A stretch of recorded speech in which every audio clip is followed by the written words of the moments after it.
If you plan it just right, you don't have to wait outside. Turn a corner and the sign catches your eye like a hitchhiker's desperate thumb. But there's no desperation here. Feet guide you towards the oasis. Muscle memory takes over, and then you're safely shrouded under the plastic heat cover. It burns your skin just right. Glance at fluorescent bulbs above, and briefly you're blinded and simultaneously filled with warmth beginning in your belly and shooting out the ends of your hair. Hold it for a moment, then push in dusty, wooden, green doors, weighted with whispers. The cold will catch you off guard, zapping your palms like frozen electricity, but do not pause. I've never been much for acting quietly. Being an introvert or anyone who took time to think things over was not really an option in my family. The Zeus and Hera who ruled my household were not familiar with the concept of subtle. My role models were heroes and goddesses, rulers and leaders. They didn't waste time intellectualizing, they just did. They were reading from a script and wildly overpaid and had a director yelling at them to cut, but goddesses and leaders nonetheless. In the front room, you'll remove your coat and shake off a dusting of unanticipated snow. You're walking on holy ground, and this weather, it didn't pay for admission. The fortune teller-looking contraption in the foyer is unoccupied, but make a wish anyway, and then push through another set of memory-laden doors. Wall-to-wall mosaic tile faces a dimly lit chandelier reminiscent of some kind of French opera. The ceiling is impossibly high. Crinkle your toes into one of the haphazardly scattered scarlet carpets. Silly, I know, since you can't actually feel the softness outside your shoes, but your whole body sinks an inch as you exhale. You're home now. When I start down the path of overthinking, I get tripped up thinking about the significance of movies. How in a household that seemed to never sleep, breathe, or shut up did movies become our communion?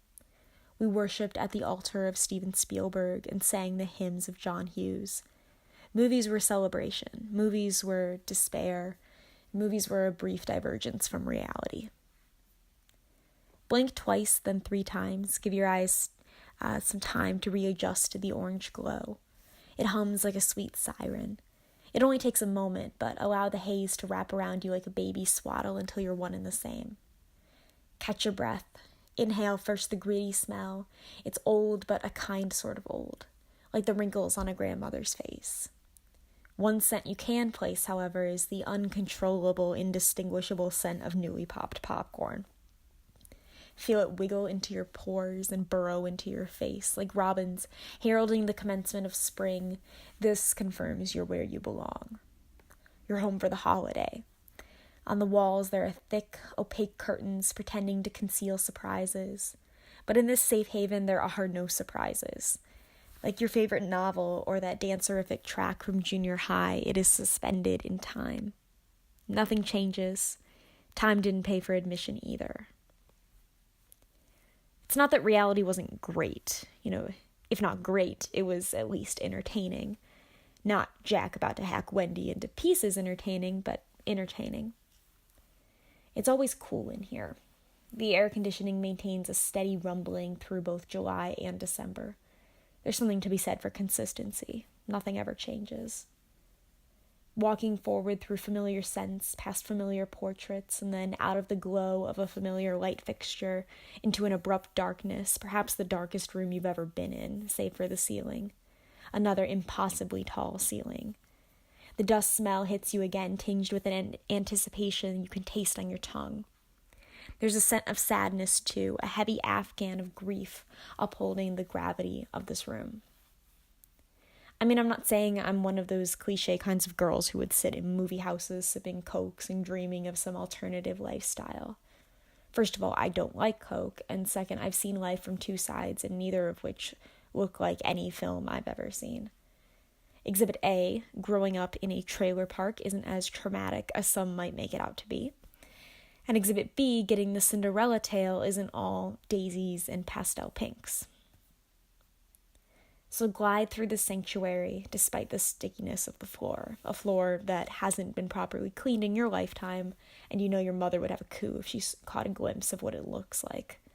Find your seat in the center. Adjust tail and hip bones into a seat that's been there forever. Let your muscles go heavy. You're home for the holiday. There's an excited peace reverberating through this room, this magical, magical room, infecting you from every angle. The sly drone of the organ slithers, the low hum of a hidden projector whispers, the ever-present dust awakens your body, and as the crimson curtain begins to rise, every hair on your arms shoots up. You're home. You're safe. You're ready. Really, don't get me wrong, even in high school, it wasn't that bad. I graduated top of my class, and hell, I was even prom queen. You forfeit the right to childhood analysis when you accept the crown. But despite that part of my existence actually being daisies and pastel pinks, I caught on pretty early that where I actually belong isn't up on a stage smiling with other nerds who spent lunches poring over Metamorphosis and evenings comparing notes on enzyme replication. It wasn't backstage getting way too comfortable making quick costume changes between scenes, and it wasn't even slide tackling some girl from Wycliffe out on a field slick with sweat. Nothing felt quite as comfortable. But here, you planned it just right.